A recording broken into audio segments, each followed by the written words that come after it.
to galacticconnection.com, one of the most popular blogs on the World Wide Web today for alternative news. Stay tuned for the latest information on our world shift from enslavement to galactic involvement, as well as current intel on any blockages impeding us from our sovereign birthright. Knowledge and self-mastery are key at this time. Our commitment is to present you with the latest breaking conspiratorial articles, off-world messages, exopolitics, cutting-edge technologies and sciences, and also an ever-significant intertwining of spiritual support and metaphysical scope that one needs to dive down the rabbit hole in search for truth with balance. We are truly on the horizon of a new golden age filled with the promise for more love, worldwide peace, and accelerated intuitive skills, where every living being can exist in cohesion and abundance. It is whatever we envision and dream this new world to be. I say to you now, let's redefine the new world to the beginnings of our own precious heaven on earth. Galactic Connection is here to provide the pulse of Mother Earth through an eclectic range of interviews each Tuesday afternoon from 3 to 4:55 p.m. Pacific Standard Time, Station 2 on BBS Radio, expanding your perspectives on how we can once and for all take back our freedoms, our joy, and our connection with our mighty I Am presence. Our intention remains true to connect hearts and minds everywhere in order to obtain global unity and galactic and universal acceptance. Our discussions will continue to cover anything to do with galactic society and our involvement with our galactic brothers and sisters. Our guests are experts in their fields, and our radio shows have been coined as some of the most thought-provoking out there. In addition to our daily blog, which runs 365 days a year, we also offer a realm of healing services such as our world-renowned implant removal processes, our spiritual past life clearings, our galactic violet ray alchemy from Alexandra, who shares in the lineage of Merlin, and other cutting-edge healing technologies. Check our site out at galacticconnection.com now, sending you a wave of light, love, and inspiration, and a personal hug and thank you for listening to our Galactic Connection radio show and visiting our blog today.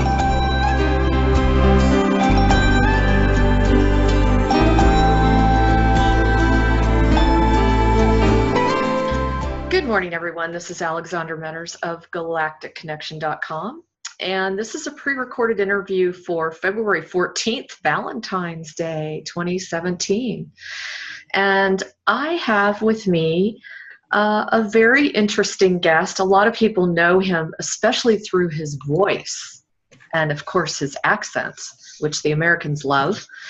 And this is none other than Jaypee, who many know him very well through the Connecting Consciousness radio show with Simon Parkes.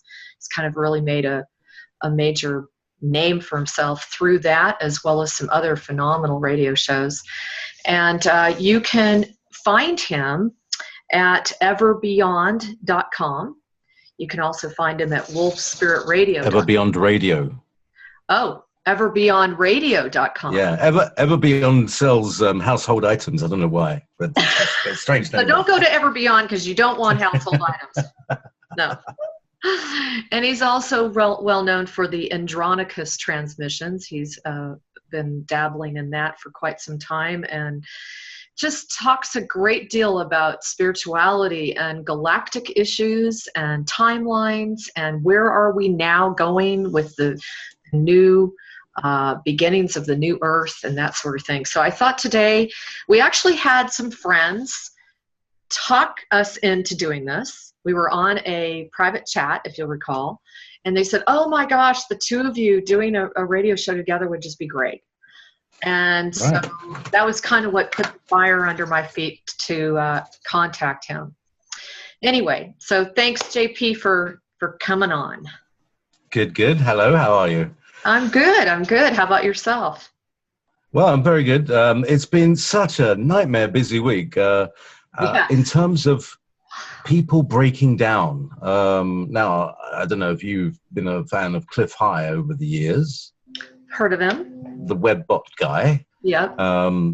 I've been following him since about 2008-9. And basically is hitting it on the head week after week. There's all these things that are coming out that he was talking about years ago.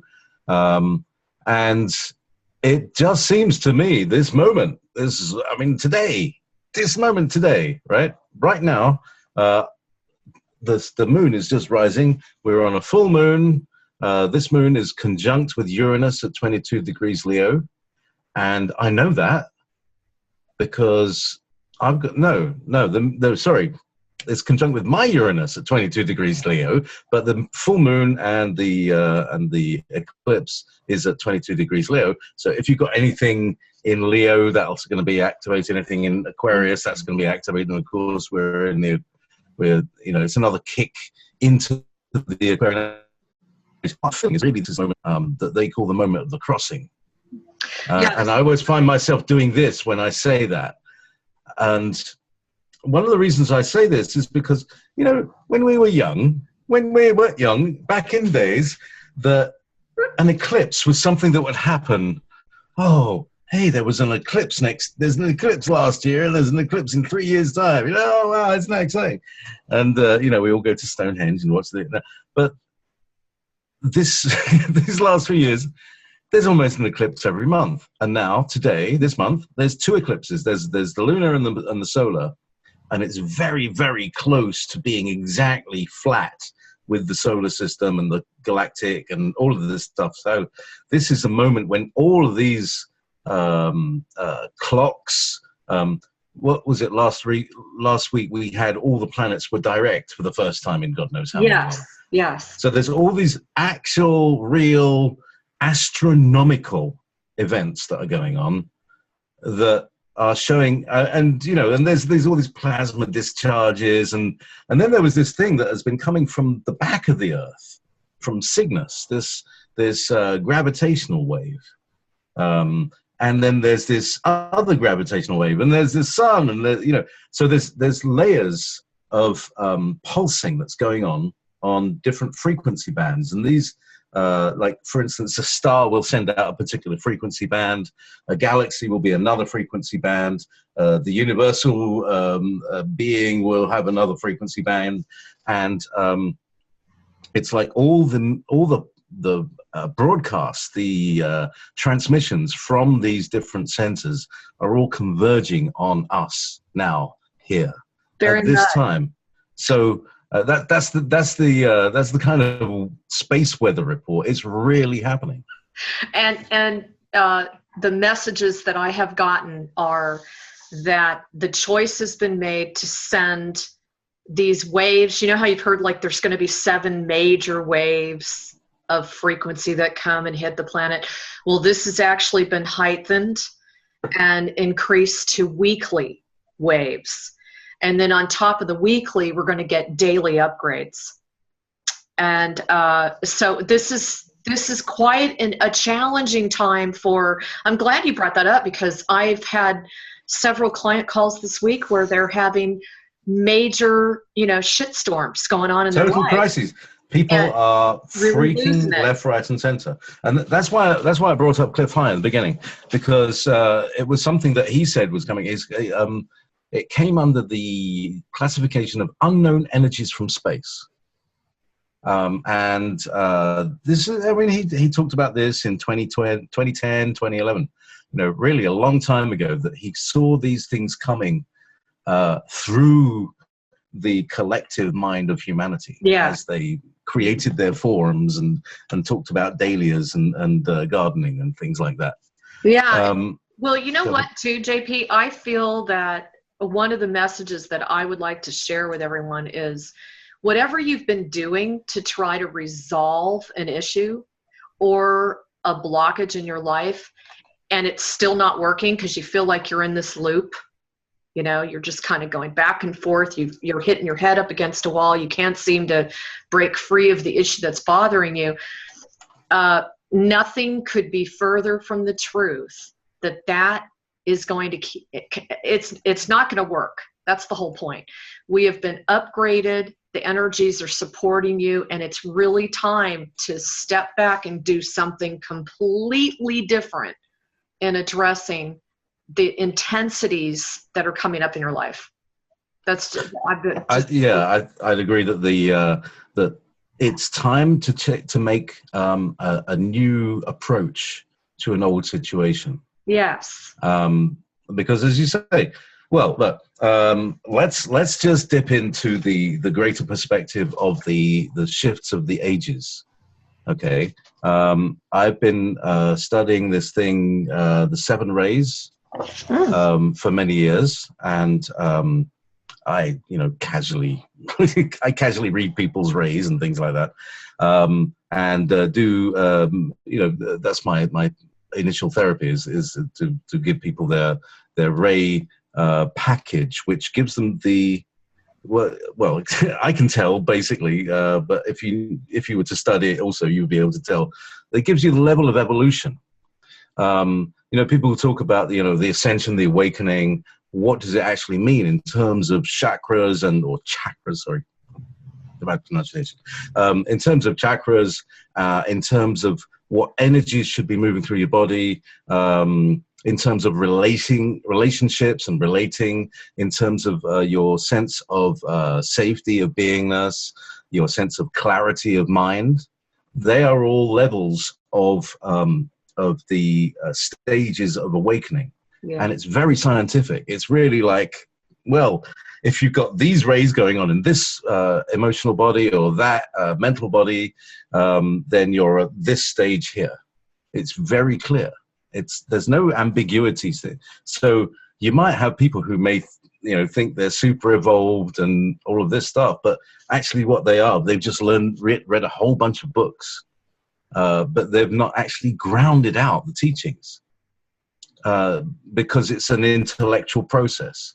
And so they know all the names and they all know this, but in terms of being kind, mm-hmm. in terms of being good, in terms of being in service to humanity, which is basically in service to God, which could be in service to animals or in service to trees or in service to whatever it is, the whole universe. If you're in service to it, that's how you evolve, and that's where you go. No, you could read 1,000 esoteric books. You could read all of the blue books of Alice Bailey, and you might have all the words stuck in your head, but you haven't got anything in your heart. And that's where it's all really the focus of, is the heart of the matter.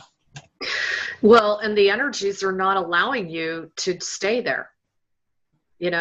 That's all the years of training. That's exactly what it's all about. That's about working on your stuff. Exactly. I told somebody yesterday, this stuff is coming up. All the upheaval in this individual's life is coming up because it's really a way of spirit, I'm going to use the word, kind of pushing them so hard to make a decision. Mm-hmm. It's not enough anymore to just kind of cruise through and stay in the drama, and just it's really, we're getting pushed, we're getting compressed, we're really being almost like squeezed through the neck of a bottle. Yeah, exactly. And if you don't go there, it's just going to get more intense. So yeah. The whole reason this is happening for any of us is because there's either resistance or there's a blockage of some sort from a trauma or a shock or a lifetime that hasn't been cleared, that you don't even consciously know about, because we're going into serious ancient clearings right now. Definitely. Don't you think? Oh, you're telling me. Yeah, I've been dealing with Lyra, so that goes back a while. And Jaypee, tell them about your connection with Lyra, because it's fascinating. Oh well, we'll talk about that later. Okay, because that's all part of the unfolding. Don't forget. That's all part of the unfolding. Oh God, I always talk about it. Don't worry. Good. People would get bored with it, but anyway. So where was I? I was talking about it was just before the Lyra thing. We were saying the ancient shock and trauma. Trauma, yes. So basically the pressure that everybody's been feeling is in order to like you say, like to crack it or to pop it. And eventually, we do. And some people don't, and they die. So that's, you have to, it's like right. Okay. So you go back to the movies and you go back to the great process that the movie is, what they call the hero's journey. And there's always a point when the hero has to struggle and he uses up all of his strength to fight the enemy, to fight or what seems to be the enemy. And they're like, right. And they realize that they're one, that they're the same. That's always the thing. And so we will see in our lives, there will be an ogre. There will be a great enemy. There will be someone who is the cause of all your problems. Obviously, they're a symbolic reflection of your own inner resistance and your own drama, trauma. So this is where I want to get to is how do we get to releasing drama, releasing karma, and releasing trauma, which are really all aspects of the same thing. Yes.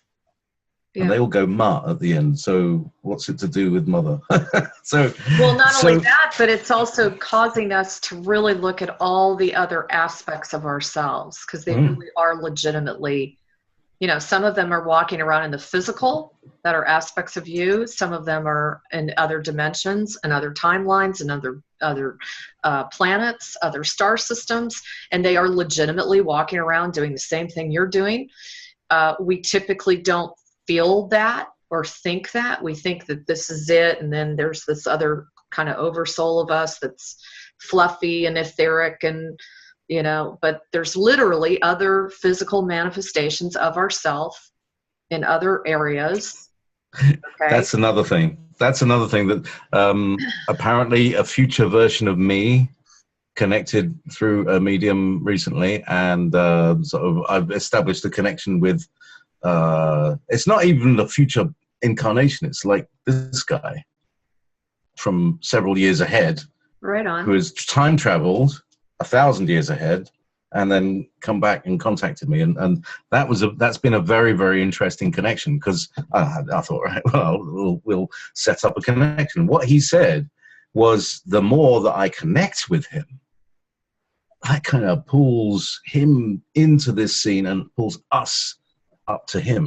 So we pull past the hump of evolution by connecting. So if everybody does this, and this is what he's saying, is if a large number of people do this on a mass scale. So everybody, the galactic connection people, they're pretty switched on. They're a lot of people are connected to their own guides, their own councils, their own automatic writing and everything. So why not just see if you can connect, everybody who's watching this, if you can connect with your future beingness, who's on the other side of the shift. And what that's going to be is like a great big lace. And every person is a shoe hole, is a lace hole. And as the waves come, we can hold each other. And what that means is, because we're connecting with the future self who's on the best possible timeline. Yeah. Don't forget quantum people. Quantum people know how to do this. You connect with the best possible future self on the best possible timeline for all humanity, for the 100th generation, 700, whatever. And pull that person into your life today. And that will bring your future energy, your more evolved spiritual energy into your body. So you may have been speaking to, say, your fifth dimensional higher self, speaking out of the Pleiades or something like that.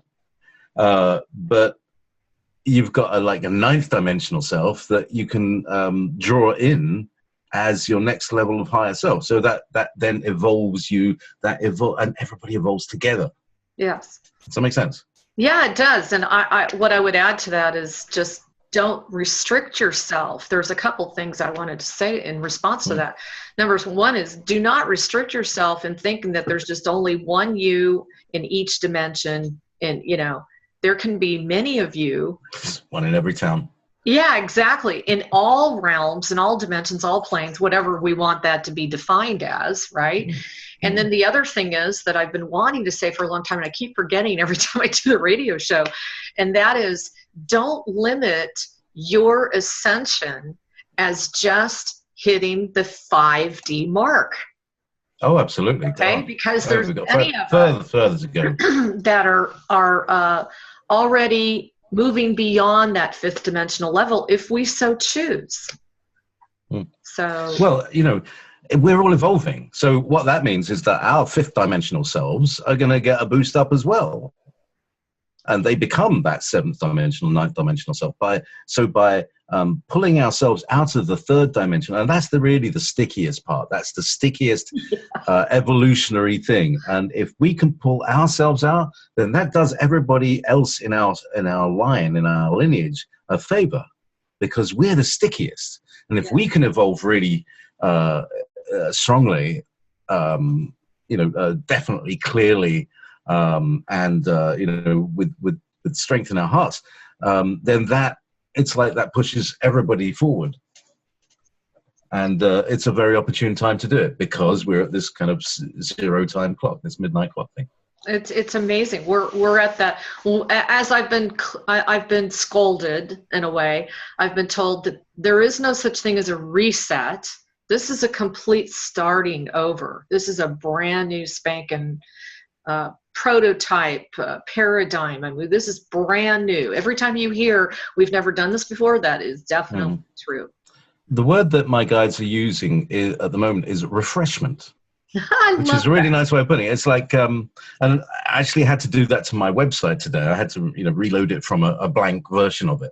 So it's like, yeah, we get set back to factory defaults, just brand spanking new human body types that are full of energy.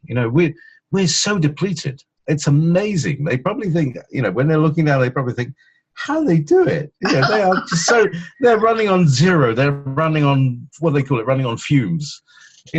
I think we have such little energy. I think they're absolutely amazed by us. Yeah. Seriously, I don't think they would. In fact, when I speak to some of the guides that I've talked to, you couldn't give them enough to come into this realm. They just don't want to physically be here. And the fact that we've been here and we've done this so many times before, it's kind of like we've learned the road of hard knocks. Mm-hmm. We are truly the survivors and the renegades of the solar system. And micro miniature. That's the other thing. We're really, really cute and small compared with all these Egyptian gods. 15, 16 feet. That's normal.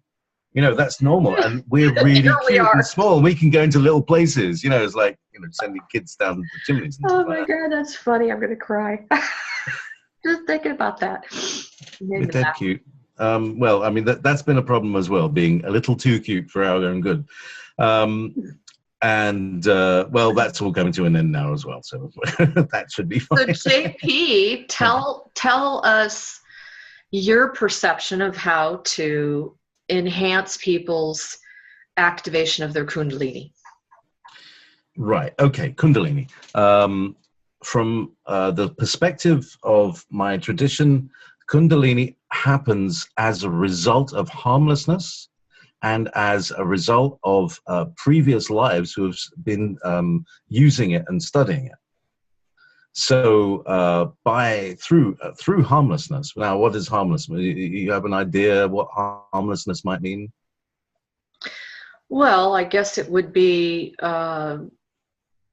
everything you do, you're doing in a very reflective manner to assure that you do not hurt any living being, living.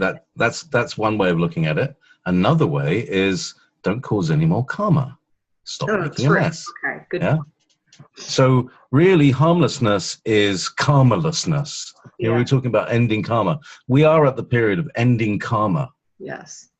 This is the end of the 6th ray age. Yes. The Piscean age was the ray of 6, and that's the ray of devotion. But it also devolves into fanaticism and domination and all the terrible things. Those terrible other Asians. You know, it's like that we really have had enough of this energy. We have had enough of people telling us what to do. We've had enough of people saying the universe is this way, the world is flat, the world is this. You know, it doesn't really matter. We know in ourselves a lot. We know everything that we need to go to the next step. It might know we only need to know maybe all we need to go to take us to the next breath, or the next day, or the next hour, the next month, or you know. My personal belief is we have everything that we need always available to us. And if you haven't got it, you just ask for it. And that's the essence of manifestation, because you'll get what you need. You know, the universe isn't terrible. It's like it's built to, it's like, all right, so here's an analogy, right? You buy yourself a brand new computer. And, you know, like, first of all, there's the switch, you know, and you learn how to switch it on. And people struggle for months. Oh, it doesn't work. It's not working for me. And the idea is that their concept is that this is working against me. I bought this thing and it's my enemy. No, it's just that you haven't got into its mindset. Mm-hmm. You haven't gotten in tune with it, because it's actually built to help you. It's built to save you time, not to waste your time. Sure. That's the idea. And the universe is the same. The universe is built to facilitate our soul purpose. Okay, so soul purpose. We have rays. Now, what does the ray mean? Basically it's a note. If I said every soul has a note, every being has a set of frequencies, which are their physical body, their emotional body, their mental body, lower triangle. Yeah. Then you got the personality, the lower soul, the ego, the middle soul, and the higher soul, or the monad. That's the higher triangle. And bring them together makes that kind of Star of David, Merkaba, tetrahedron thing. But the lower parts, those are the ones that are afflicted in this fallen world of ours. It's everyone has been abused. Mm. Everyone, you know. Without going too deeply in it, but every child is abused. Boys at the birth, girls at about 6. Yeah. In general. Yeah. And that it has an effect on the chakric energies and the rays that move through the chakras, and holds you into a lower mental form. And that's what we call sleeple, or programmed people, or just average humanity, because everybody's fallen under this energetic, it's almost like a screwing down. Because it's basically, it takes what the clarity of mind that we have in the pineal gland and puts a duality in there. It puts the fourth ray of confusion instead of the fifth ray of concrete clarity of mental imaging. Our base center is set to be such that we are only comfortable in a crowd of people like us, instead of being sovereign and in your own space and in your own power at all times. Right, no matter where you are or what you're doing. Yeah, that your feet are, you're grounded and you're connected. And essentially, if I were to read people's rays, I would be able to see at which point those bodies have taken a development, because the rays change as they develop. So, for instance, the physical body will go from a ray 3, kind of general purpose, strong physical body, but general purpose, not very specialized, but keeps going, really tough, to a ray 7, which is kind of more athletic, more flexible, more yoga-y. It's able to heal with hands. It's more of an energetic body rather than the physical body. So that's one of the first things. And in general, most people who come to me as a reading have got that 7th ray one down. That means that there's a 1st degree initiate. 2nd degree is the emotional body. 3rd degree is the mental body. Yeah.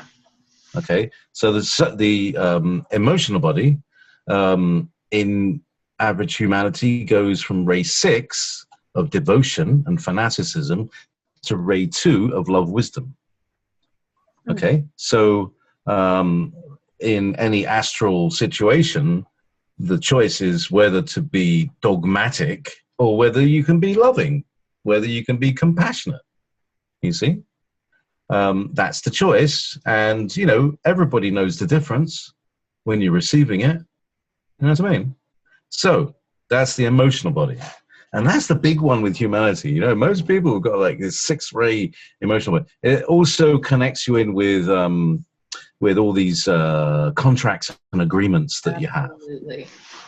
That's the land of, that's the realm of the contracts and agreements that have that we all need to like get in there and do the revocations. I've read out a couple of Andrew Bartz's revocations. We've been working together for a few years.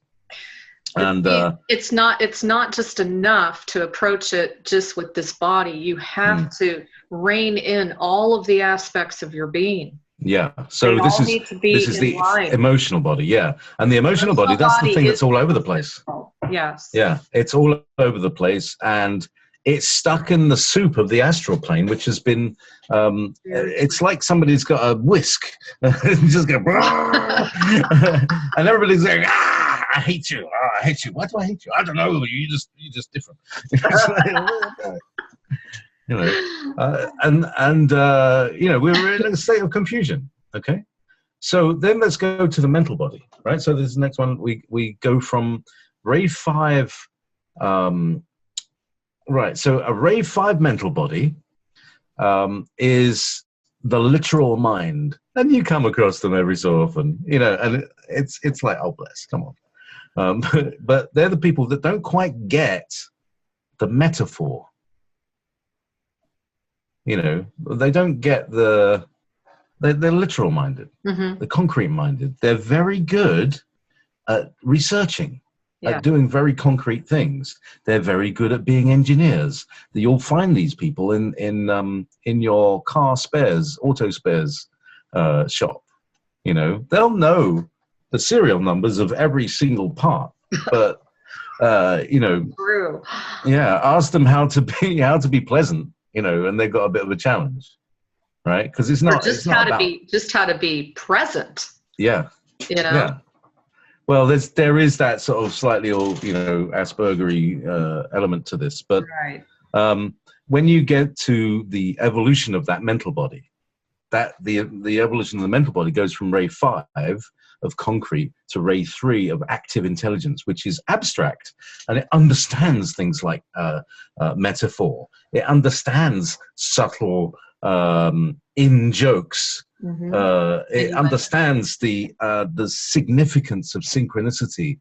Instead of going, oh, synchronicity, that's a funny thing. It's like, yes, because of that, because of this, that's telling me that the universe is ready for this kind of thing. It's the wake. A third ray mind is an awake mind.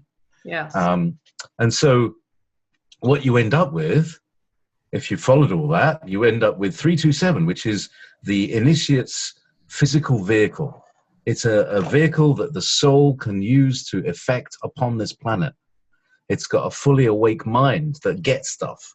It's got a compassionate and non-reactive emotional body, and it's got a physical body that is able to perform as required. That makes sense? Yeah, it does. I was gonna say too, what I've run into with my own healing work and a lot of other healers I've spoken to is we have literally seen a complete cut, and it's like a demarcation line between the lower 3 and the higher 3.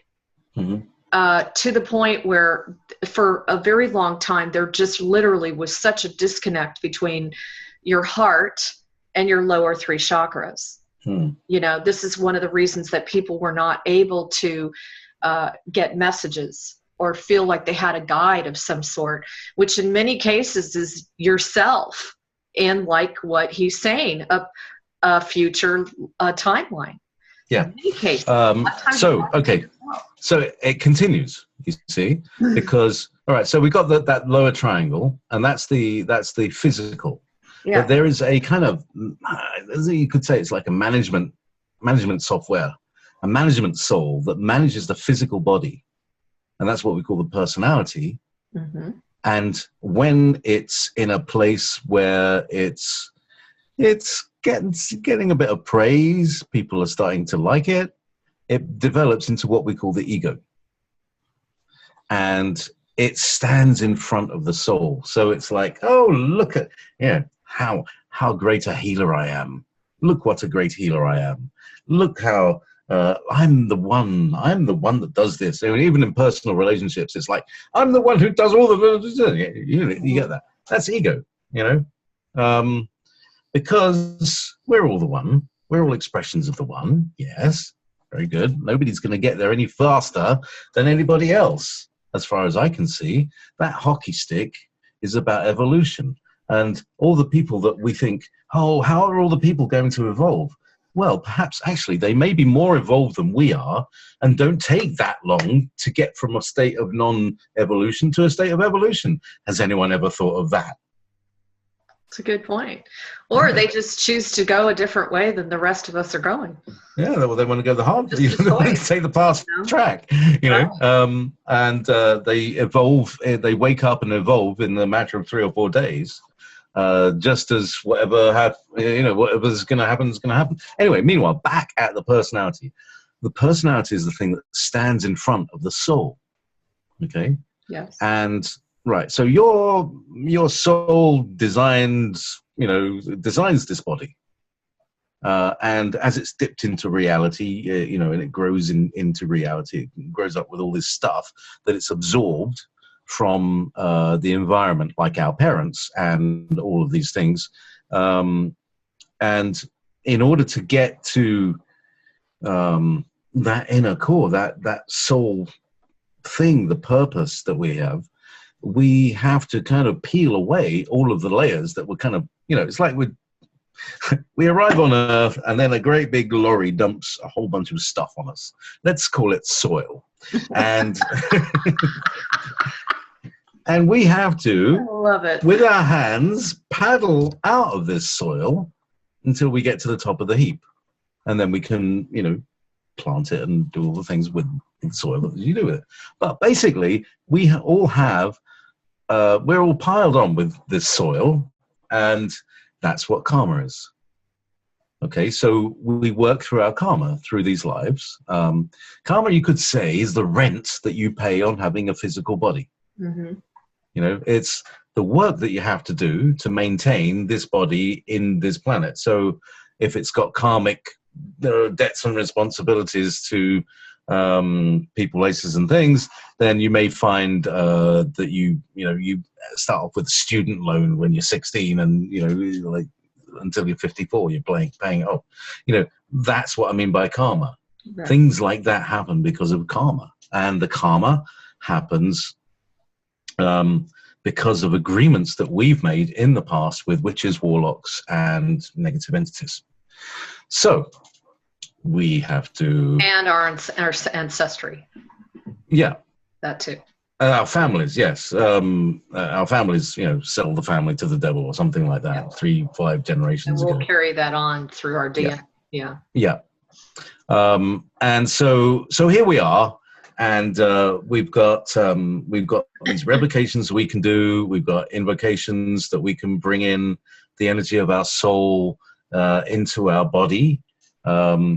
We got invocations where you can kind of release the part that's been living in the body and then bring in a new, fresh part. That's a really nice meditation. And that's a kind of small refreshment that I was talking about before.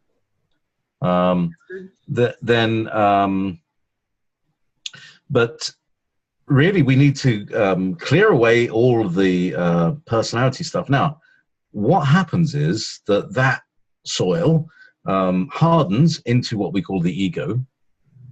And if we don't spiritually awaken, then we're completely separated from it, and we just get, piled under by that stuff, and we live an otherwise uneventful life.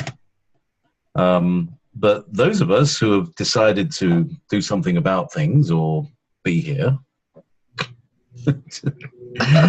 what a great idea that was. Anyway, those ideas who have decided to be here have a kind of wake up that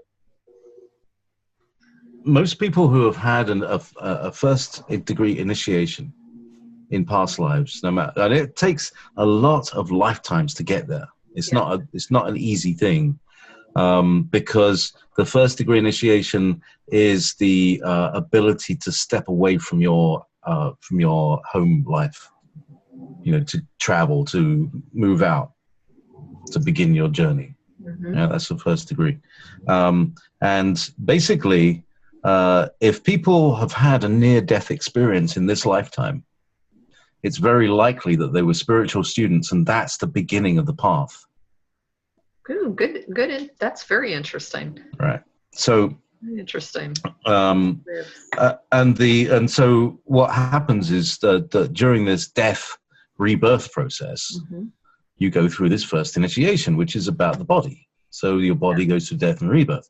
And then you go through the second initiation, which obviously is your emotional body, death and rebirth, so on, until you've cleansed and refreshed up to the mental body, and then up to the personality body. And that moment is known as the dark night of the soul, and the merging with the angel of the presence, who is yourself, who is your soul.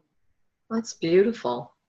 I can sort of relate to that. I don't know if you knew this. I had a just horrific car accident in 2001. Mm-hmm.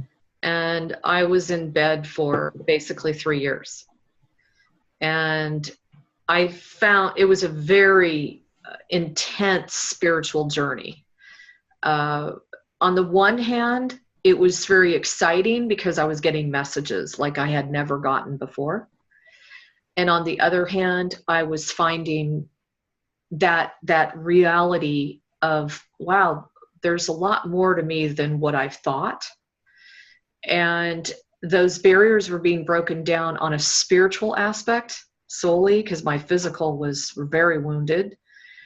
And I realized that I had to make peace with not only the situation and see it in a different way than most people on the planet do not see it, and actually make friends with my pain.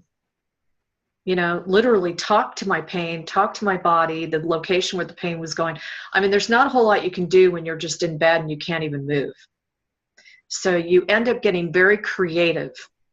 And I can relate to what you're saying, because it kind of is, for me, it was like a top-down situation where I was getting very bombarded with messages.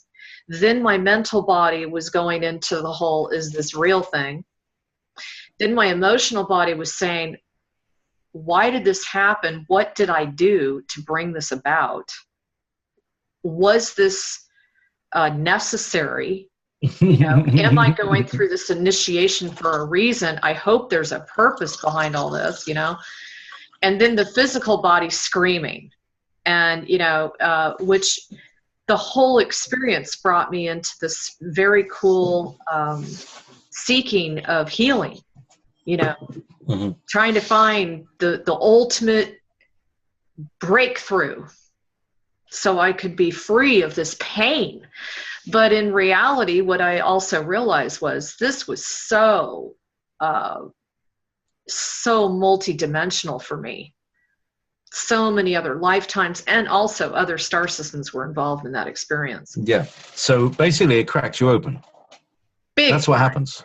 That's what happened. What is it? 31 years ago, to this very day, I was in a coma. I had had a bike crash, and wow, I did not know that. 3 weeks later, I woke up on the 13th of February. So actually, when this is broadcast on the 14th, it will have been, it would have been yesterday that I woke up in the hospital. And that was quite an experience, waking up I thought I was in a. I didn't know who I was. I really didn't know who I was. I thought I was a journalist. At the time, I was just a computer programmer. I thought I was a journalist. I thought I was writing an article on stuff, and it was kind of crazy what my mind had made up as the explanation for this whole thing going on. But essentially, I'd broken a lot, and I'd lost a lot of my liver, and that was pretty gross. But that's why I chose this moniker Prometheus for my. I was just looking for it's like I was actually going to ask you about that. Why? Well, I was looking. It was 1998, and I needed a Hotmail address. And you know how it is when you're a kid, you identify with superheroes or something like that. Yeah. 1998, I was a kid. I was only 44. No, I was 39, yeah. We'll give you some time to figure it out, Yeah. I was still a kid, knew nothing then. I was so much older then. So I was thinking, what can I do? I know, Prometheus. Oh, right, Prometheus. Okay, well, that wasn't available. I'll use a 0 and a 5. So that's been my moniker, Prometheus. So because the liver not many people know this, but the liver, if you damage it, if you break it apart, it will grow back. Yes. It regenerates. Yeah. It's the only organ that regenerates. It's amazing. And it did indeed regenerate in 5 weeks. I was bloody impressed. Wow. 5 weeks. It's gone from like 1/3 of what it was to the full thing. That's amazing. All right. Okay. Well done. It's going. Anyway, so. So anyway, yeah, waking up, and then I went through this thing. At that point, I was a real skeptic. I was just a computer programmer, and I had that very concrete mind that I was talking about, and very skeptical. The concrete mind is the slayer of the real. It's skeptical. It doesn't want to know about any spiritual rubbish, claptrap. I'm a scientist. Anyway, so. After the crash, things started to hurt a bit badly, and I was laying in my bed sweating, and I couldn't move because my leg had grown this weird nervous thing. Anyway, so my brother-in-law said, come to my healer, and he'll fix you up. And I was like,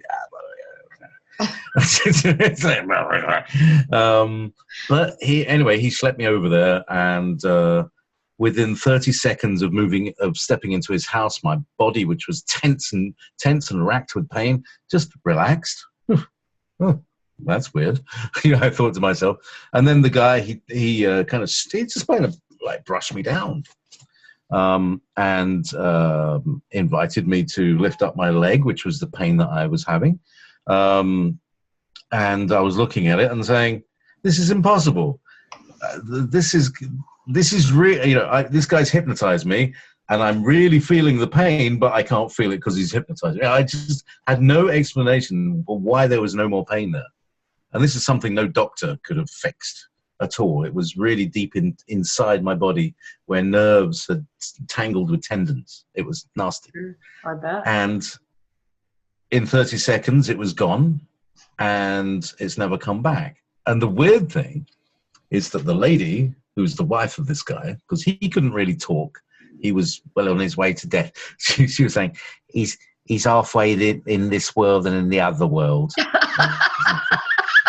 And you're thinking to yourself, hey, lady, I just came out of a coma. Exactly.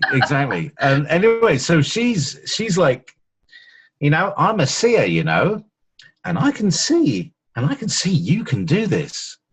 And I'm like, yeah, really.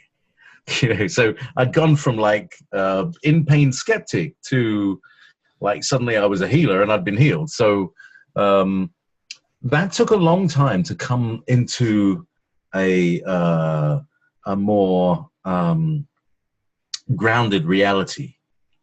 It took several years to find a spiritual teacher. It took several years to learn about the rays. And then I drifted off and got married and had kids and stuff like that. And then I got divorced and then hung out in parties. And I was like, it's just like, as a party trick, I was, reading people's rays.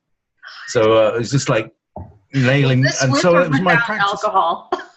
Yeah, both. It doesn't matter. Yeah, because basically my body doesn't seem to mind the difference between whether it is or is. It's about vibration. In the same way that, and I live in Scotland, right? And I've seen some drunk musicians, right? Let me tell you, there are drunk musicians. And no matter how drunk a musician can get, they're still in tune. There's still ability to tune in and to listen and play. Sometimes it is even better because their conscious brain is well out, it's well out in the kennel outside. So the ability, and it's all about the ability to tune in. And in some ways, it's like being able to recognize, oh, that's a C natural, or that's an F sharp. Knowing the pitch of something enables you to determine the key of the music that you're playing, and therefore you can play along with it. You can tune into it. Yeah. Very good. So the rays are like the music that everybody is. Yes. And we carry a tone as well, within that. Those are the rays. The tone that we are is the measure is measured by the ray, if you see what I mean. So people may, for instance, as a seer, as you are, you will see colors perhaps, or you may hear tones, but generally seers see colors or textures or things like that to determine auric quantities. And presumably there are seers who tune into the astral level, the mental level, the egoic level, etc. And we may have different words for those, but really just the same thing on a different band. It's like saying, I can get radio on AM and I can get radio on FM. I can also get it on UHF, like little police radio or something like that. But they're all radio. They're all doing the same thing. So the connection of your emotional body is the thing. Right, okay, so that's been the problem. The fourth dimension, the astral plane, has been the problem. Like I was saying before, in the sixth ray age, because there's been so much craziness. It's really, there's been so much distress. And all of this stuff, that loosh, they call it, it fills up the astral plane. And it prevents people from emoting clearly, from seeing clearly, from feeling the right thing. And everything is all confused and mangled and strangled, and it's very muddy and murky and sticky because we're at the end of it, or we're beyond the end of it now. These last few months have been, that's the end of the sixth ray, and we're beginning to come in, or we're really much cut in with the new seventh ray energies, and I'll talk about that after your question. Well, I was going to say I was thinking about this one day when I was talking to a client, and this came to me when I was in bed because of having so many injuries and everything else. And one of the things that the body was saying to me and my guides were saying to me was, obviously everything in our life will shift in the blink of an eye, literally, when we make a different, if we choose to see it differently, okay? If we choose to experience the pain in a different way. I know people think I'm crazy saying that, but I was in so much pain that I really got creative. And, there is a saying that we make choices once the pain gets to a point where we can't take it anymore, right? It's what pushes us to a place where we normally would never have allowed ourselves to go. That's right. And Galactic Connections wouldn't be here if you hadn't been through that. I really believe that. And And it also kind of alongside where you're talking, when you talk to a client and they're in absolute misery, and it's emotional a lot of times, if you look at the planet in the astral field and you look at how much stickiness and gunk and darkness and it's like, just this real kind of rigid, thick stuff, like a crust almost around us. Well, what I was also shown was there was also the flip side to that. There was a deliberateness to that coexisting with our reality, because it's kind of like a very hideous tumor that develops on your body, let's say. What is the body trying to do? The body never does anything but try to ultimately protect the brain. And it will do anything it possibly can to protect. And even if that means putting a wall around what it considers to be poisonous or contaminating. And I just that's how I see the astral field sometimes. And if we get stuck and caught in the astral field, then that's not really serving us.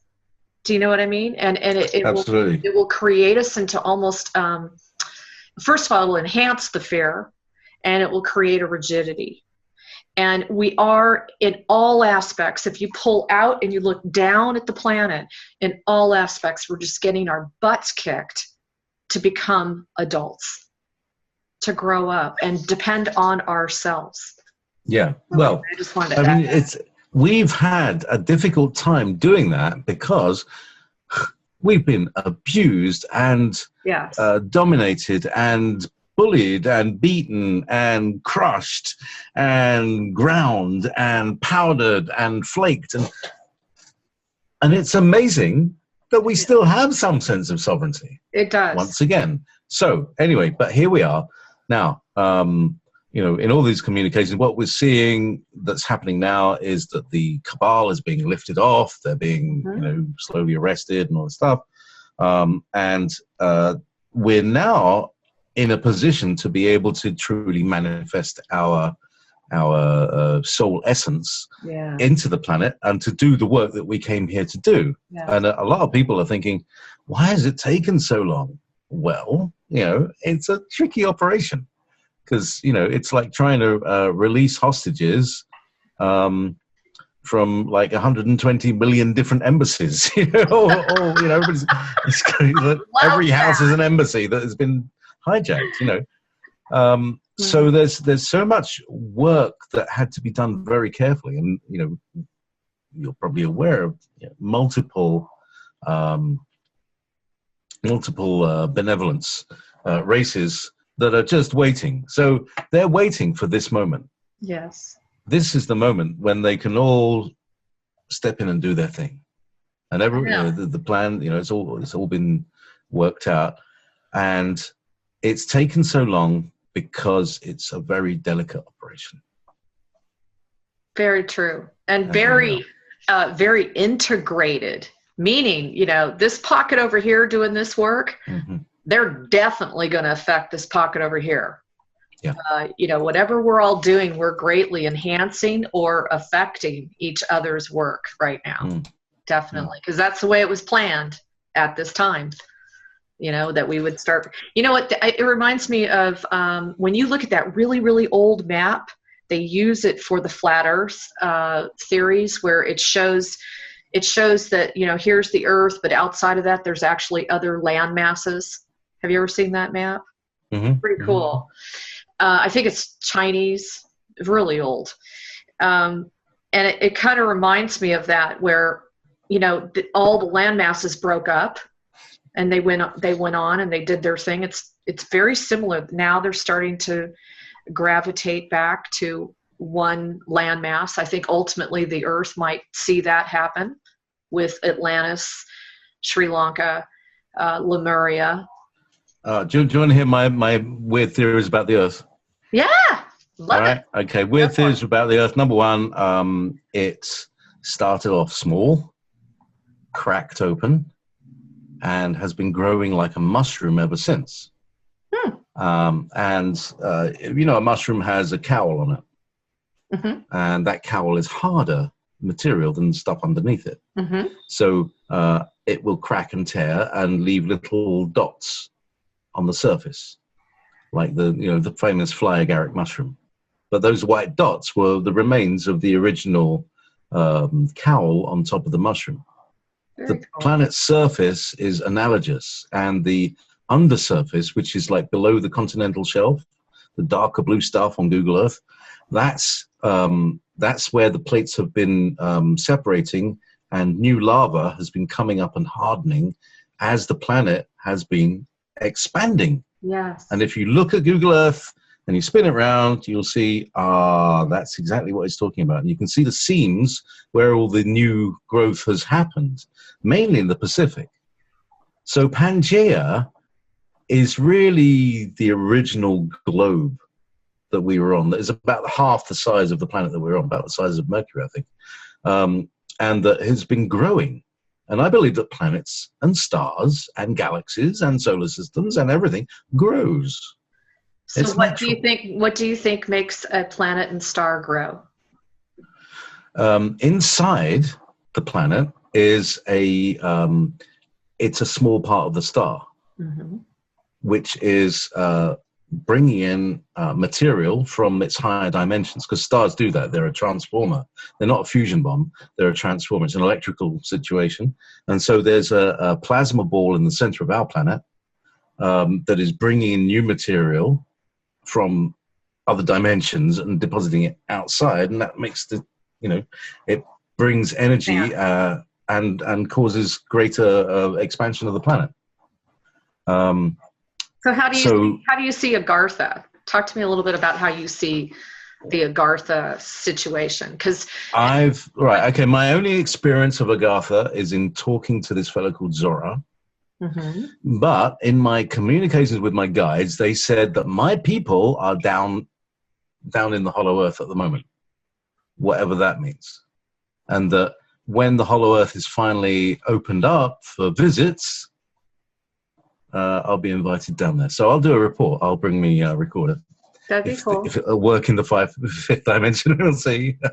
Well, the reason I brought that up too is because so many people read about Agartha and they perceive that inner Earth to just be unicorns and fairy tales. Mm. And from the information I've received, there are a lot of negative forces down there. We are currently clearing, not only just underground bases, but there are other pockets of being. Between the Hollow Earth and the surface Earth, there's the inner Earth. Yes. Right, and that's where the gravitational null point is.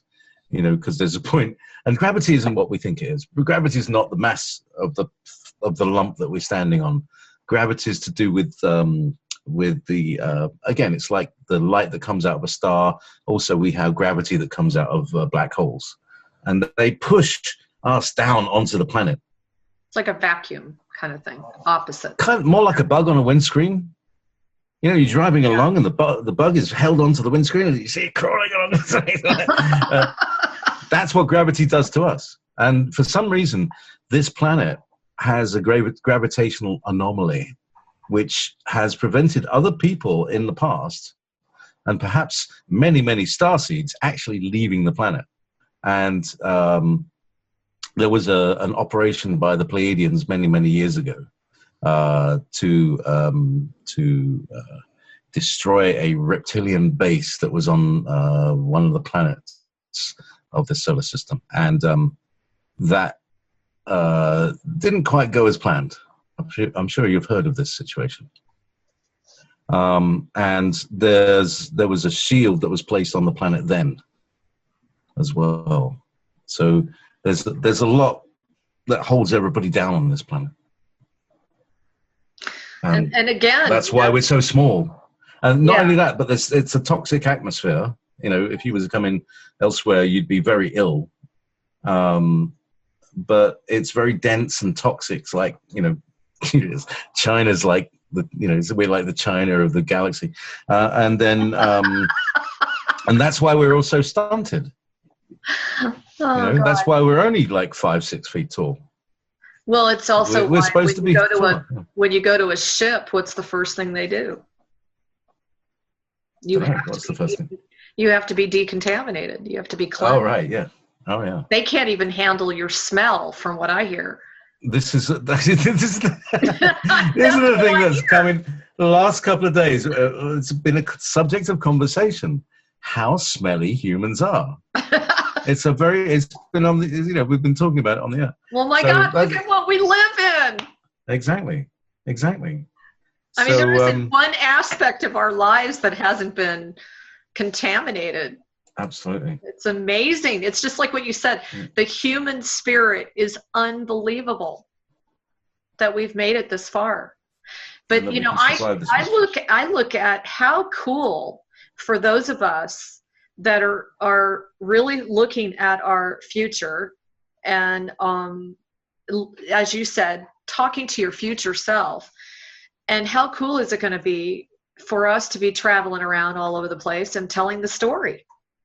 Absolutely. And making sure that never happens again. Yeah. And then, you see, as we re-evolve, as we come back to, through now, okay, so I'll just talk, because I said at the beginning, harmlessness.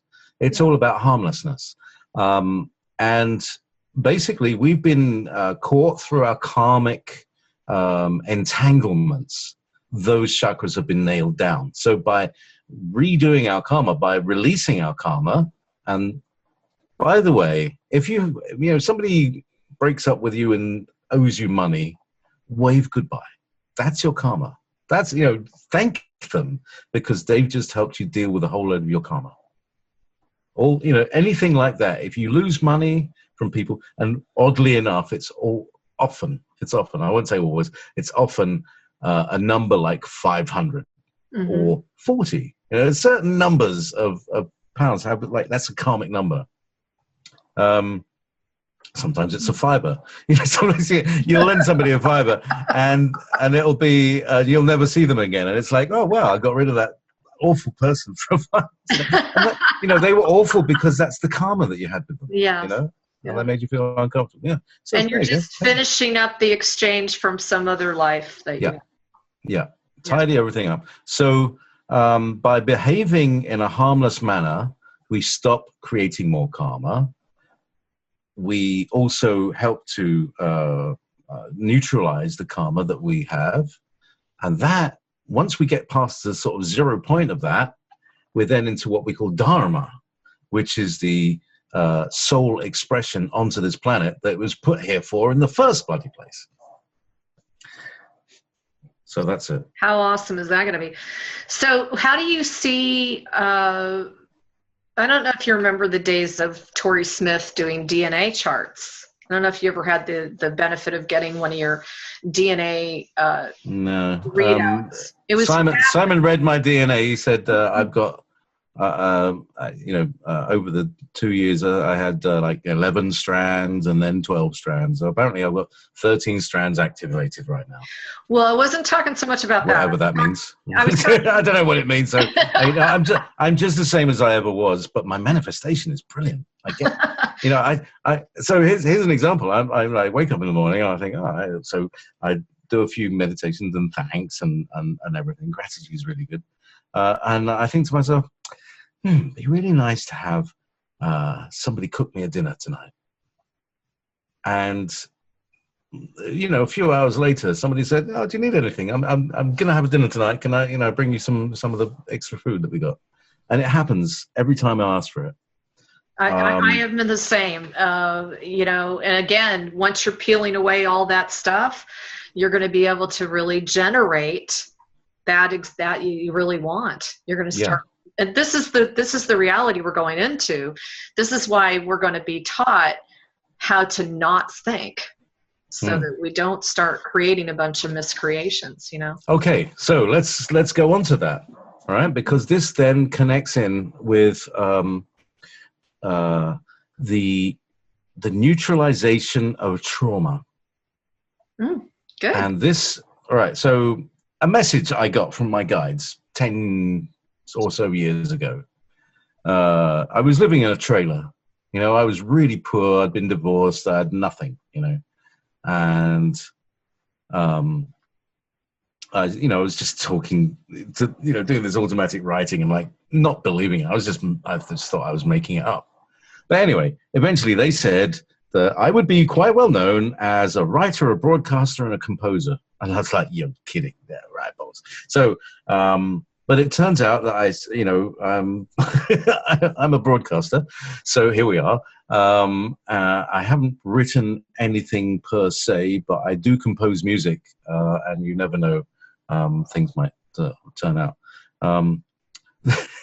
I do a musical piece every week in the Andronicus Transmissions because one of the characters, Metis, is a troubadour, and he makes up songs, and he'll give to Jessica the lyrics, and I have to say, I don't practice. I literally don't practice. I don't play scales.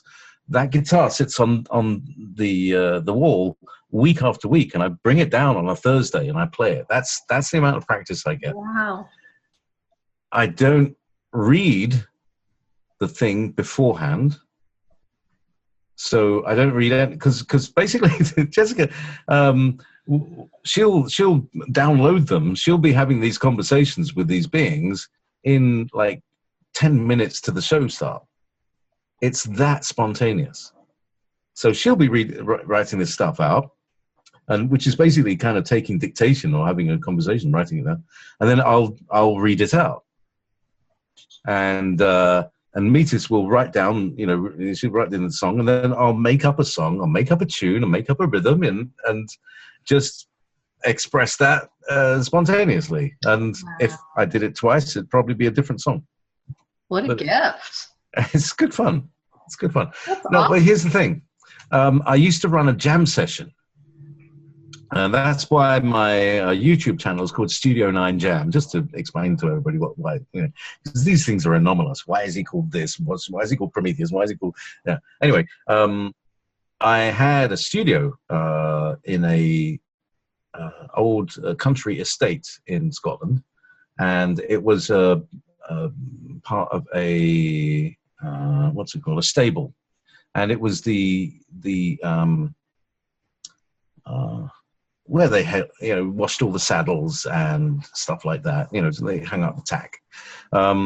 Anyway, so nowadays they don't have horses, so they rent out the studios. And it was a large space, 7 by 9 meters, and I kitted it out with amplifiers, PAs. We have it was a community effort, really, but I kind of built a stage in it. And we gathered the PA system and music. And every Friday night, I would open my doors, and people would come, and we'd have a drink and have a fire outside, and we'd play music until the small hours, until finally we were thrown off the estate by the gamekeeper. But that's another story. So for 8 years, Studio 9 Jam happened, and I recorded it mostly all. Not that much videos. We didn't have so much video in those days because it was between 2000 and 2008. But I've still got a lot of it. And some of the music is just amazing. Just incredible, spontaneous music that just came out. And I've got a few of those. And I played some of them on the station because it's really good to be able to have non-commercial music that you can play to people. And so I've got my own music and this stuff as well.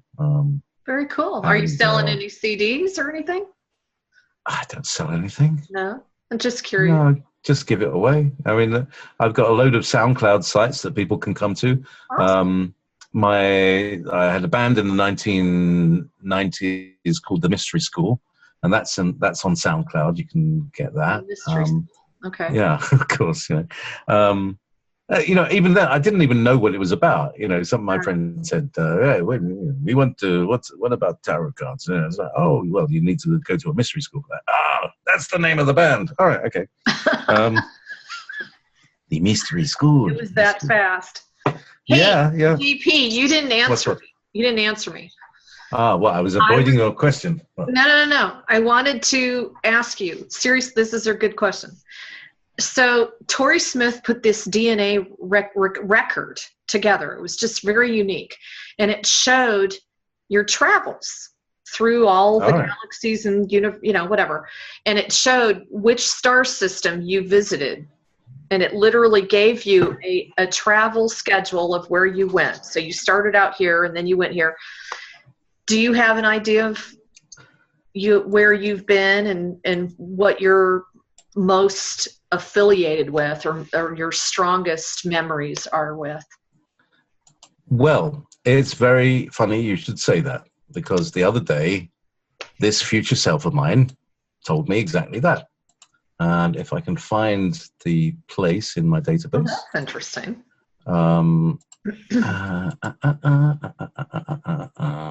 It was, she's rattled off a list. And I had a gentleman on my show a couple of days ago called Sean Bond.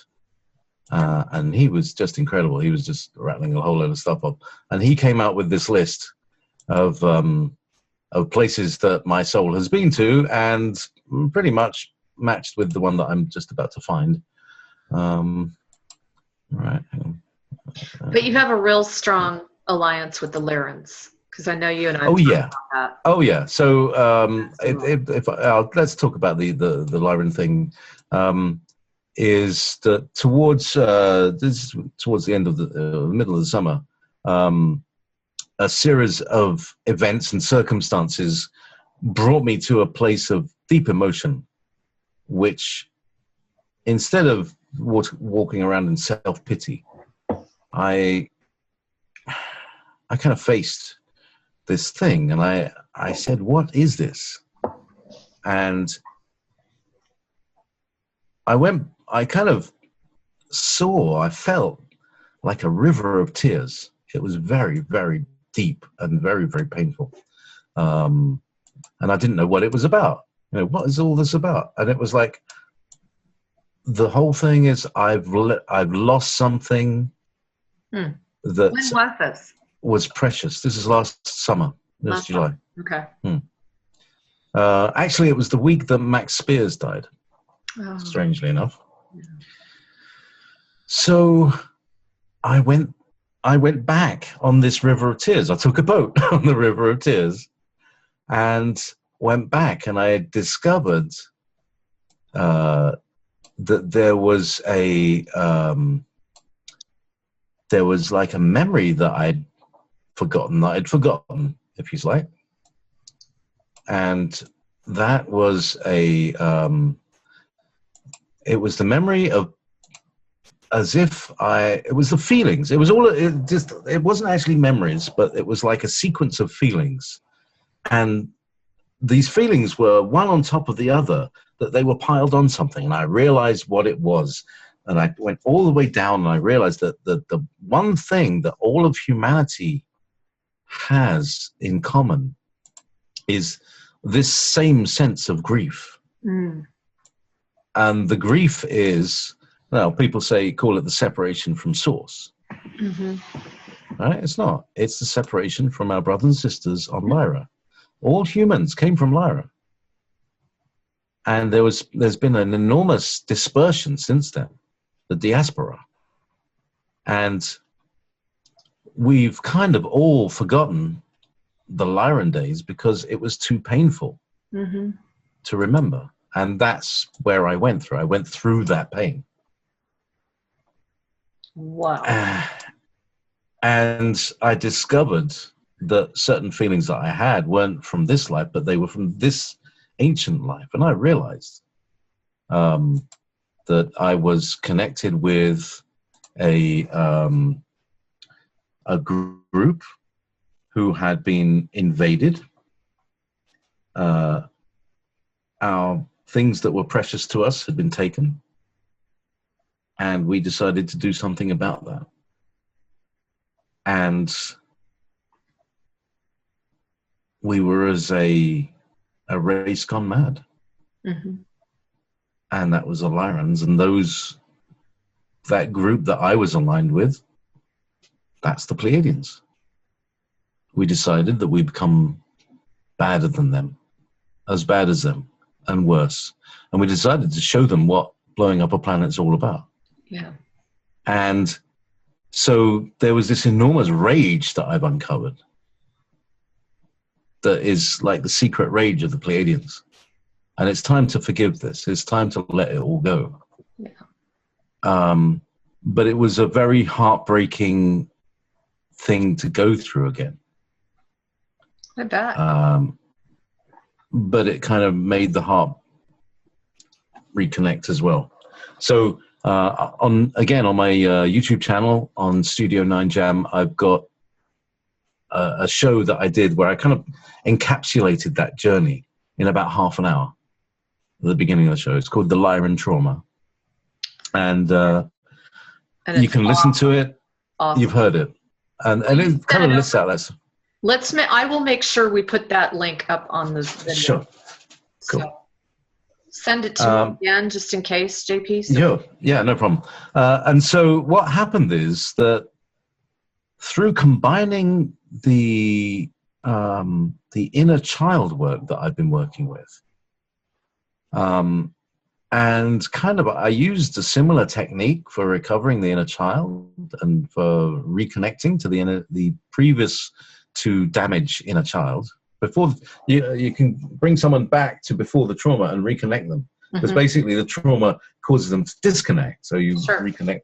And it's very simple, and it just involves a breathing technique. So when I went through this, I was using it on myself, and subsequent to that, in my sessions with people, I've been taking them back to their Lyran self,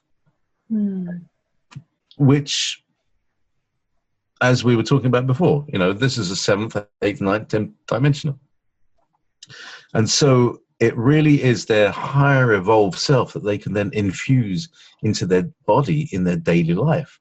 And I tell you, it happens, and I never see them again. They're not like, these people are not like return visitors, because they're fixed and they don't need any more. They're just on their way, That's awesome. It's such an incredible thing. And the conclusion that I've come to is that was the Garden of Eden, and we have eaten of the apple. We have eaten of the fruit of the tree of the knowledge of good and evil. We had to know what evil is, and so we had to become evil and integrate it, and that's where we're at today. Well, and I think where we are also, we're at the absolute bottom of the barrel with what we are aware of what is going on. I mean, I just don't know how things could get any worse than eating the heart of a child, eating the flesh of a human, doing a bloodbath of some sort. How much worse can it get? We are literally at the bottom of the barrel, and this is a time for us to heal all of that. It's just kind of like taking everything that's gone on around the universe. It's kind of like what you said, throwing it in a pile and clearing it. But we don't have to relive it. We don't have to re-experience the pain. We can just clear it and let it be and let it go. We have the ability to do that. You're still looking for it? Yeah. Now I'm curious, Yeah, well, if I can remember off the top of my head, I don't know where it's gone. I must have deleted it. I hope not. Well, while you're looking for it, what are you thinking about? What are you thinking about all this stuff going on with Antarctica? And the fact that, the Pope's been down there, the Vice President's been down there. What do you think's the ultimate root of interest? All right. Antarctica. Okay. All right. Well, there's no Schwabenland. There's the Nazi connection. They've been there for a long time. There's the Hollow Earth people who said, you can't come in. You better stay out here until you can be one. So there's this kind of nice little hippie commune down there called Rainbow City. It's like Nazis with hippie Nazis. I don't know. It's just really weird. And then there's the gravitational anomaly that is in the Great Big Crater, which is basically Antarctica was one part of Atlantis that was hit by a huge meteor that basically flash. It sent all the heat straight up in the atmosphere, and the place flash froze. And under the ice are people and animals that we don't see these days, including giants and probably aliens. Yep. And probably Bigfoots, and you'll see people side by side with things and beings. It's almost like a stop in time, huh, JP? Yeah, it's like a freeze frame. And then there's also the technology that appears to be that they're going to use Antarctica as an excuse to say, "Oh, we've discovered this amazing technology. Look, yeah. We've got one here we prepared earlier. Here's a replicator. Here you go." And the idea is that the Dark Cabal have had their high technologies, free energy replicators and anti-gravity for the last 60 years. Mm-hmm.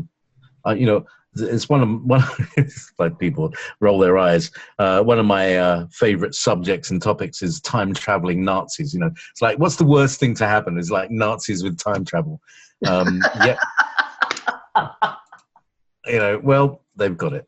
They've had it. They kind of more or less started it, and they have communities of all over the galaxy, all over the solar system, certainly in local areas of space, where they've got their little colonies and their slaves and stuff like that. And there's a lot of cleaning up needs to be done. There's an awful lot of cleanup because Nazis, because Cabal, because mess, because karma.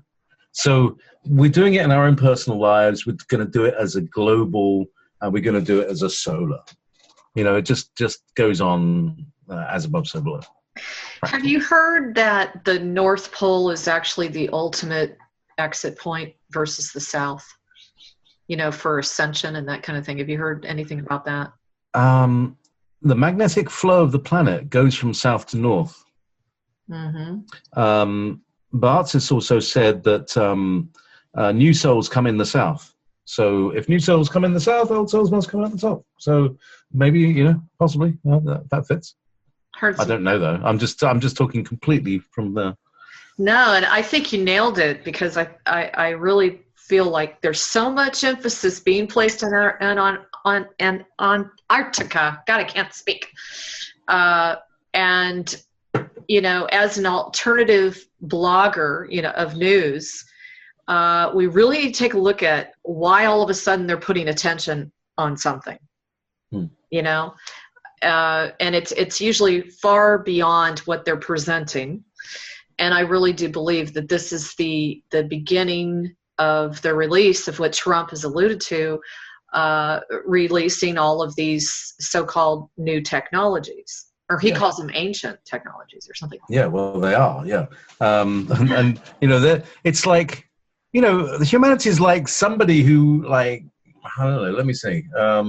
Somebody who had a MasterCard, had a really nice suit and a really nice car, and they've been bludgeoned over the head in the street and left in a dump with naked, and we don't remember who we are. We don't, we don't know how magnificent we are. We don't know the powers that we have, because we've woken up in a daze, mm-hmm. and they've kept us in a daze. So true. That's the thing. So and kept us so much on the hamster wheel, Yeah, and kept us divided and all that stuff against each other. Definitely. Now, you being in Scotland, what are they feeling about the Trump election? They're not Scots about Trump. We see a couple of years back, Trump tried to, and well, in fact, did buy some land in Aberdeen, which is kind of, to build the biggest, most huge golf course in the world. And there's one fellow. I was watching a little clip today. There's one fellow who refused to sell his little farm that is part of this whole golf course, so he'd had to build it all around him. And has, written things on his shed in very big letters that are very plain from the side of the thing that Trump's trying to build a flag to put in front of what he's saying. So he's not very popular here, I have to say. But he doesn't have to be popular. He's there. Okay. So my future Jeremy, I spoke to, said that it's going to work out fine, and that it's not about politics. It's about corporations. We're going to see the real truth. The real disclosure is that the government is not a government; it's a corporation. Yes. And that it's going to go from one corporate. It's going to be like a corporate merger, and it's going to go from one corporation to another. That is then going to go back to the republic. Yes. That's what my future self told me, and that everything's fine. It's all going to work out, and that in terms of the DAPL as well, the pipelines, is that he likes to make a deal. What did they say about him? He likes to make a deal. He's a he's a businessman. But the other thing about Standing Rock that I had a big bing couple days ago about this, and that is he has turned it over to the courts. Have you seen that lately? And I see the writing on the wall that this is going to be because the courts have, I don't know if you saw this just happened, I think today or yesterday. The Supreme Court rejected his executive order about travel ban. Okay, for like the Muslims and all, how he's really heavily wanting to deport so much immigration that's coming into this country. And he's said very, very adamantly that the country is under a security risk right now.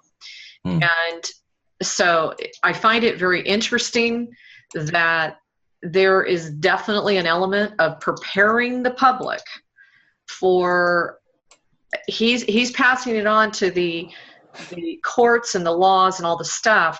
And the Supreme Court's going, well, he needs to go back to square one because he's not looking at the Constitution. There's the key. When if you go into a republic, does the Constitution exist? We're going, if you go back to a true republic, you're going to really go back to the Declaration of Independence. You're going to go back to that kind of thing. So there's interesting undercut. I found it. Oh, where did it go? I found it and I lost it. Oh my God. All right. It's coming. That's right. He calls it exotic technology. That was Buddy. Exotic. That's right. That's right. Okay. So,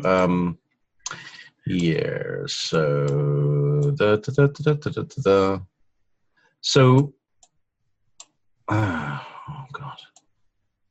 No, definitely. There we are. All right. Okay, so I was talking with this future Jeremy, who calls himself Jeremy, not JP. I call myself JP. Right. Okay. So I asked him, what's the next step? And this is the weirdest thing. You will be invited to speak, and you'll be able to speak and channel me by that time. I also have memories of Atlantis, Lemuria, Sirius, Pleiades, Orion, Arcturus, and of course, Lyra. So there you go. Wow. How about that? Very interesting. From the mouth of the horse. Very interesting. Well, you're already kind of doing that, aren't you? Speaking for him. Yeah. So back to where we were. Meanwhile. Yeah.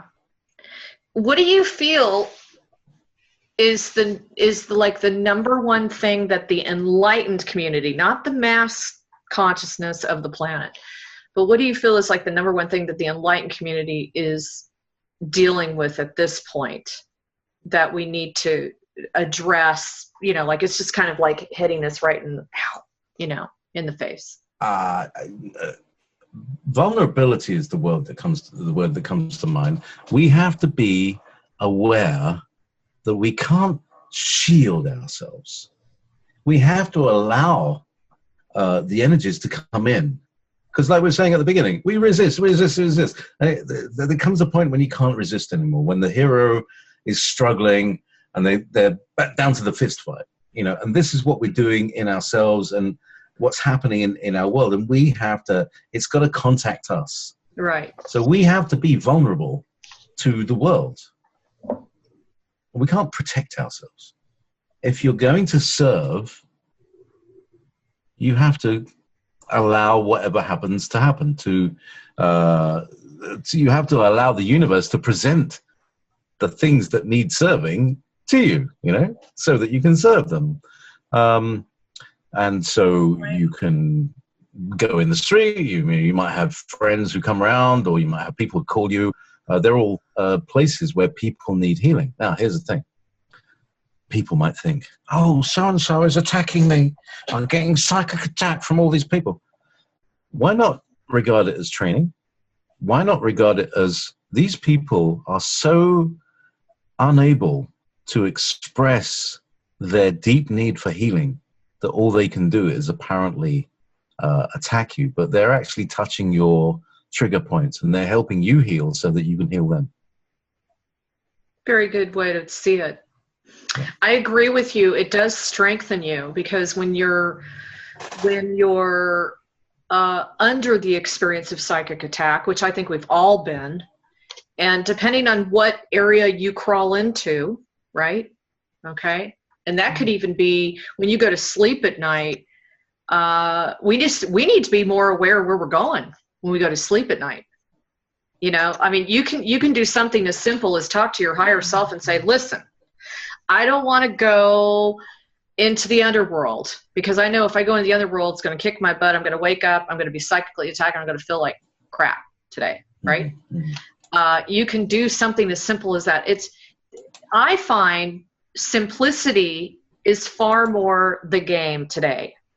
We don't have to go through all these convoluted, long-term ways of doing and being and meditations and things like this. We don't have to make it so difficult. We haven't got time. Yeah, it really. We haven't got time to be complex. Simple breathing is where it's at. So for me, there's a breath. Excuse me. It was given to me by Tony Minervino. Do you know Tony? No. Why? Anyway, who is he? He's a healer and teacher from California. Anyway, he was on my show one day and he said, "This is the breath of Metatron. You breathe in through your nose and out through your mouth." And I thought, thank you, because I tried it. Yeah, just try it. Just try it, everybody. Just try it. Everybody listen to it. Breathe in through your nose and out through your mouth and see if it's not the way that you're breathing. You will notice that your head is slightly cooler. Now, you know that the scientific studies said it's better to keep your head a few degrees cooler than your body. It helps to calm tensions down. It helps to calm emotions down. It brings oxygen into the brain directly, because if you breathe in through your nose, your sinal cavities can absorb. It's like a lung as well. It's like absorb oxygen straight across the blood-brain barrier. Mm-hmm. So you can get oxygen really quickly into your brain by, when you yawn. You know how you yawn? There's a special breath. Suddenly you find your whole body kind of fills up when you're just about to yawn. Yeah. That's the breath. If you can get to that, it's almost like one of these reflex actions. Yeah. And that will really feel, and then when you breathe out, you can breathe out any toxins that you kind of forced out using them. Again, just pure intention, right? It's simple. Yeah. We can make things so simple now. And they're working because the energies are supporting us. They've been able to reach us. Yeah. And now we're able to deal with things that we had so much latency for in the years gone by. Correct. Because, we're getting to that sticky point of the end. We're past the end of the 6th ray age. We're beginning of the 7th ray age, and it's time to clear it all up. It's time. And those of us... I found in my readings, those the people who are experiencing blocks are people with a 4th ray and a 6th ray in their vehicles, and they generally are a result of either too much fanaticism, or too much dogmatism and things like that in previous lives that have kind of made that stickiness in their lives. And so, again, that comes through as traumas in your first 7 years that then come through as neuroses in your life, that you can release all of it down the line by going back to the heart of the matter, back to the feeling, through that feeling, and using the breath to take you through that feeling. Very good. And that's the healing. And it's really simple. Very good. A child can do it. Yeah. No, it's very, very true.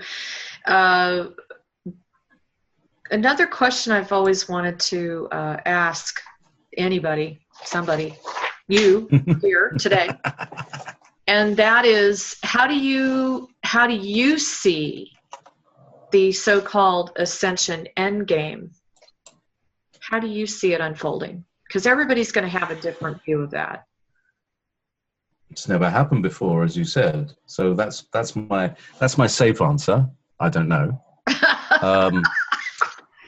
Oh, well, you're so safe, aren't you, Jaypee? Yeah. So, but the thing is, what's happening is we're going to have to be able to speak directly from the heart.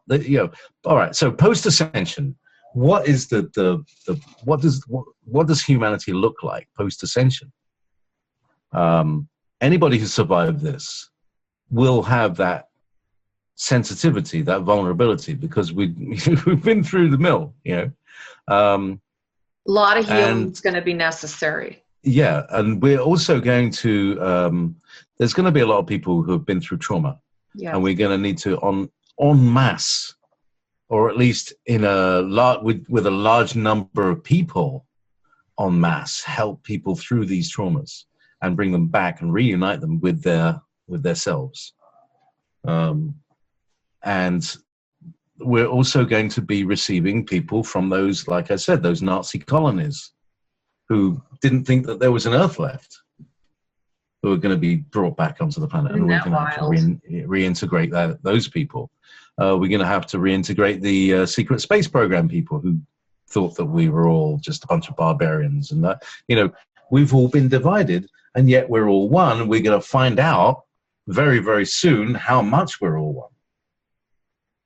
That's a good... Because we're going to start being telepathic with each other, if not already. Very interesting lens. I do feel that even the enlightened community, I've said this before, no matter what we're doing right now, it's really helping people that are in our bandwidth, so to speak. Anybody who's within our frequency, if you're doing work on yourself, you're definitely chipping away at the trauma and shock of that bandwidth or that particular timeline, because we all experience it ultimately, even if it's indirectly.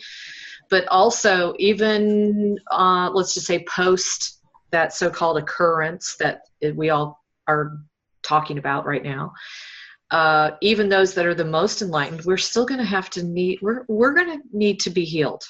We cannot be in this reality with this much distortion. Even our own truths, we're going to find are going to be needing to be healed and tweaked. Well, this is the story. This is the reason that we need the Lyran story. Yeah. Because without the Lyran story, nothing makes sense. Without the Lyran story, we think that there's this random war that's going on. We don't realize that we're in it, and it's in us, and what's happening outside of our planet and what's happening on the planet is all parallel to bring it all to a nice, neat closure. Yes. And we all need closure. We all need to say, right, okay, that's the end of the reptilians. They're not going to bother us anymore. The nasty reptilians. There are some. Yeah, the Dracos. Those that attacked us in the first place. And people's, people take all sorts of perspectives. I still see the idea that we've been traumatized. Now, some people try and take it away and say, oh, well, human race needs to evolve and do all this stuff. Yeah, but it wasn't fair. Setting the Dracos on us was not fair. That's not a very nice way of helping people evolve. It was just too much of a shock. And, there's a certain amount of reptilian jealousy in that made that happen. And so, they've got their consequences, and they're going to have to deal with those consequences in their own universe once this bifurcation has happened. Just from my experiences with the messages that come from so-called Prime Creator, which, that can be interpreted a million different ways. One of the things I've really noticed is that even through the lens of Prime Creator, there's a realization that this new, let's say, post-ascension occurrence, there's a new reality that we're going to be experiencing where everyone will be able to choose their own body, their own physicality, their color of their skin, their eyes, their hair, their body form, that kind of thing. That, from what I've been told, is like one of the main things that's caused a lot of trauma is jealousy, even about the way another race looks or even the abilities of that other race. So even there's been a huge learning of getting everybody kind of like on one major level playing field. I think it's amazing. Well, it's everybody wants what they haven't got, because we have this feeling that we've lost something. Yeah. Now, if we can regain that sense of what we've lost and get that back and get that precious thing back to our hearts, we wouldn't have the necessity to do all that ego stuff. Yeah. And we can, again, just serve and be and all that lovely stuff. Very true. That's, we can go the way of the world and go through nationalism and pride and patriotism, all that stuff. But we can really realize that we're all refugees on this planet, and we shouldn't try and think that anyone is better than anybody. Even the people who are like pretending to sit on the throne or have a gold room, they're just us. We're all the same. And we can all do what, as much as, for instance, as much as Donald Trump would want to do anything he wants. I want to go to the Bahamas today. He can. He's got an airplane. He can fly on go to the Bahamas. Yeah? He can do what he's got because he's got the power. Mm-hmm. What if every single human being on the planet had the power to do exactly that same? And how cool is it that that's where we're going? Yeah, it won't be long. And what I'd like to say is people should try just a little bit, day by day, to say, what do I want? Yeah. And what do I want today? Yes. And start practicing allowing your heart's desire to express and say, wouldn't it be nice to have a nice cream tea with my friends this afternoon in a cafe? Wouldn't that be lovely? Wouldn't it be, and start off with little things, nothing too big. I totally agree. And keep expressing your intent until finally you're expressing your soul purpose, doing your soul's purpose journey. And the more we focus on what we're wanting and not what has occurred to get us where we are. Yeah. We can't do all that. Right. Yeah. We can be where we want to be that much faster now. Yeah. And it's simple.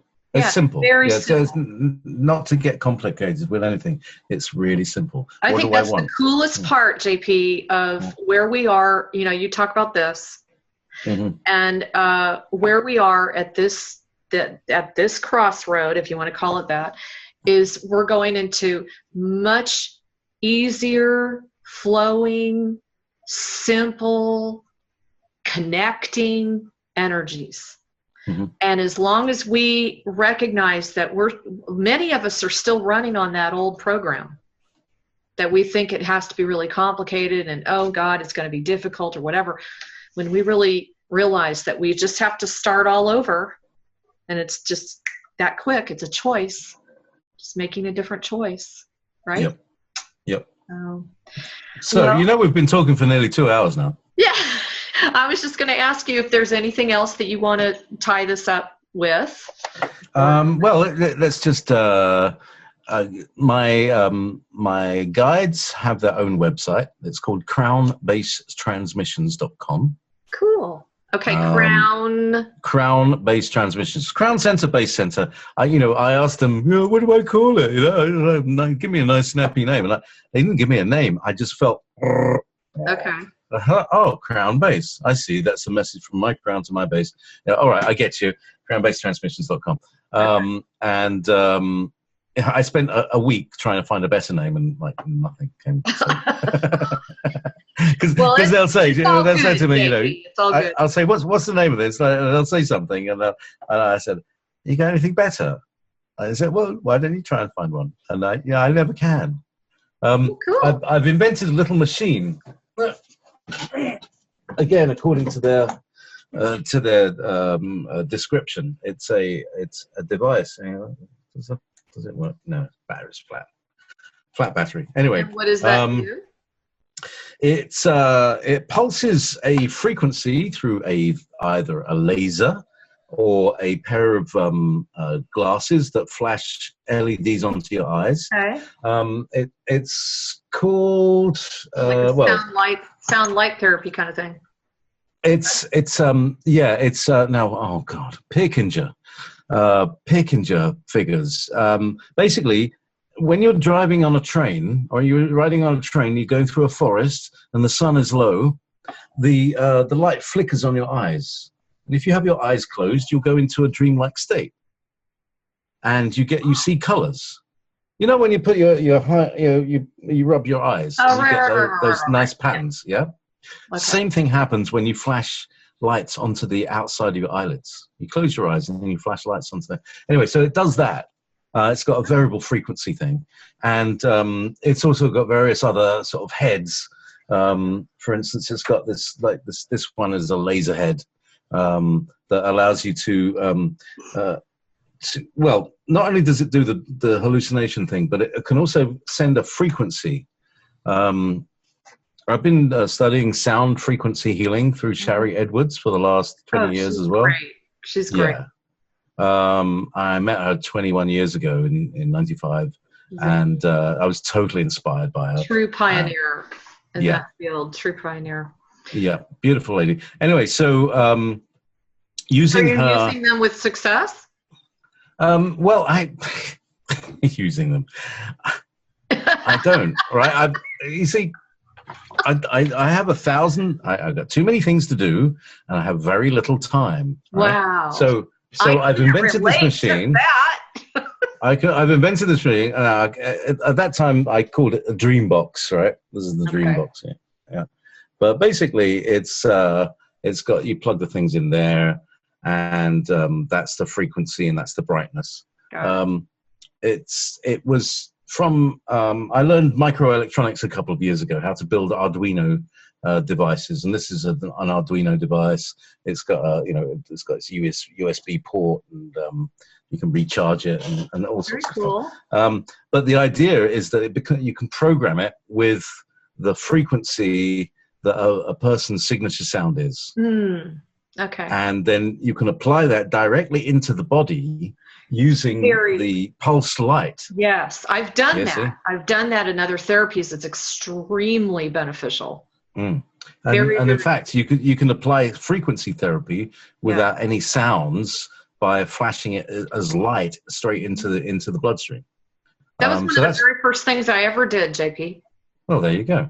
I had so much brain trauma, not brain trauma, head trauma, that maybe some people would say brain trauma, that I was turned on to this therapy. It was like really cutting edge at the time, and it was very similar to what you're talking about. And I did about 7 sessions, and before that time, I really had a difficult time being able to even read one page without getting distracted. Yeah, brain injury is very hard to keep the concentration. Yes, it is. Yes, it is. Well, thank you. This was fun. Good. Glad you enjoyed it. Yeah, it was good. And for everyone who has not visited his radio show, please check him out. It is EverBeyondRadio.com. And also, that's also a part of WolfSpiritRadio. Right. And I was just going to say that. Yeah. Okay. Part of WolfSpiritRadio. Just giving you some coverage here. And of course, so many of the people know you through the Connecting Consciousness with Simon Parkes. So, you do that weekly? Bi-weekly. I do. Well, basically, I do. I do Simon Parkes and Alex Collier twice a month. Alex Collier is like a private webinar, and I do Simon on the public. I forgot about Alex. But that's my monthly kind of production output. It's like I'm forever creating radio shows. Sure. Daily, like 3 or 4 a day. So I don't have much chance these days to kind of study anything that anybody else is doing. So all I have is my own intuition and the people that I'm working with. Yeah. And it's very fascinating. I can relate somewhat, definitely. And I was going to say to you, I just found out that Tolek is going to be throwing a conference in September in the United Kingdom. And if we can get that together, yes. Yes. And actually, I was told it's a go. All right. We haven't got a venue yet, but it's. So you've heard about it too? Well, I'm organizing it. Oh, okay. Yeah. So anyway, cross your fingers. That's going to be Tolek and Simon Parkes and myself and Win, right? Win and I don't know, whoever else. All right. So you're in on it. All right. That's the first time I've heard it, so that's good. Yeah. I'm one of the speakers. But anyway, I just want to thank everybody for listening. Once again, please support Jaypee and his work. One of the reasons I really enjoy you, Jaypee, is because you have that very humble aspect to you, and you really recognize that everyone is contributing. Everyone is at their own level, and that's okay. Their own level of expansion, their own level of their journey, etc. You're not coming from a position like, oh, I'm so cool. And I think people really pick up on that with you. I like that. So thank you for sending that message. Anyway, so continue to check out Galactic Connection. We run our blog 365 days a year. Things are going very, very fast on the political front, and we have added a live feed part of the blog. We want to get some ideas, so start sending us in some ideas as to what you would like us to cover. We did the inauguration, for example. And also, as always, you know that we do a great deal of work for the light, so please continue to send in your donations. I want to thank all the people that have written into me by hand. And I just want to apologize ahead of time that I just don't really have the time to answer each and every one of those by hand. A lot of you don't send me email addresses. So I apologize for that, but I want to thank you from the bottom of my heart for all the support you guys continue to give Galactic Connection. It's so cool getting a handwritten message these days. It is. It really is. I love it. Yeah. But like you, very, very busy schedules. Yeah. So anyway, check out all of our new processes and services. We're really excited about the way things are going and moving. And we'll see you next week. As always, have a wonderful rest of your day, and we'll talk to you soon. Thank you very much. Love. Bye-bye, Thanks everybody. again, Jaypee.